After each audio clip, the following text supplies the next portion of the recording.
This guy descended into the belly of a deadly volcano, risking his life for a totally crazy reason. Crouched beside a bubbling pit of molten lava, the man peers down into the volcano below. Slowly, he unpacks the supplies he needs to complete his task. It's a near certainty that no one else in history has ever attempted such a feat. But as the man inches ever closer to the blistering heat, the anxious viewer is left to wonder, what possible reason could he have for risking his life in such a way? Is he a scientist, seeking answers to questions as yet unknown? Or is he merely a daredevil, seeking thrills where few others dare? The actual reason behind this guy's decision to dice with death will blow you away. New Zealander Bradley Ambrose is no stranger to adventure. A keen cameraman and photographer, he has traveled the world capturing images of nature at her most extreme.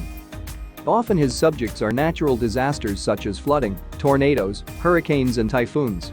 But Ambrose also has a penchant for volcanoes.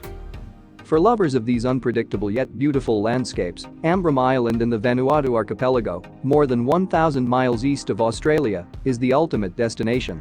Literally a hotbed of volcanic activity, it draws experts and amateurs alike. Tourists who visit the island must be content with guided treks to the edge of the craters. But a few brave, or perhaps foolhardy, souls make the descent right into the belly of the volcano. Often these are researchers hoping to gain a better understanding of the life forms which can exist in such extreme heat. Others are simply adventurers, keen to experience one of the last unexplored frontiers.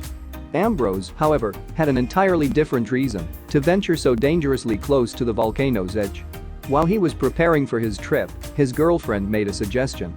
She thought that the hot lava bubbling up from the volcano might make an ideal location for a very unusual experiment. A very unusual and potentially delicious experiment, that is. My girlfriend suggested, before I came here, explained Ambrose in a video for YouTube channel Caters Clips, that maybe I should make some s'mores. S'mores, for those who don't know, are a sweet treat consisting of roasted marshmallows, chocolate and crackers. Traditionally enjoyed around campfires along with ghost stories and rousing sing-alongs, they're a favorite of Girl and Boy Scouts everywhere. But had anyone ever tried making one using the heat of a volcano before? Probably not. Amazingly, Ambrose committed to carry out the bizarre experiment. Once he reached Ambrose Island, he descended towards one of the lava lakes, getting to within spitting distance of its molten heart. Then he started to unpack everything he would need to make the s'mores. He had carried all the supplies with him in his backpack as he climbed down into the volcano. With tinfoil, dairy milk chocolate, marshmallows and crackers, he was ready to go. Ambrose admitted that he was a little bit apprehensive about the task, not so much because of the furiously bubbling cauldron of liquid rock he was perched over, but more because his s'mores making skills would be under scrutiny. "Gotta realize I am a New Zealander," he confessed, "we don't usually make this sort of thing."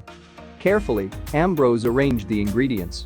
He sandwiched a marshmallow between two lumps of chocolate, then bookended the whole thing with 2 crackers. Then it was time for the truly precarious bit.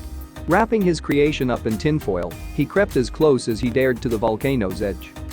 Weighing down the parcel down with a stone, Ambrose waited for the intense heat to do its job, although he remained cautious.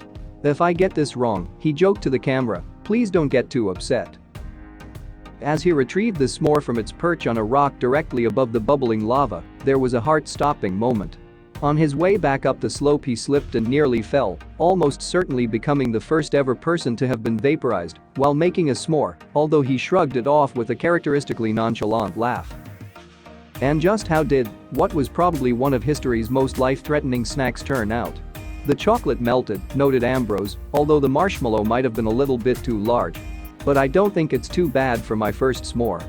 Online commentators were quick to playfully lambast the New Zealander's attempt, particularly his failure to roast the marshmallow before wrapping it in foil.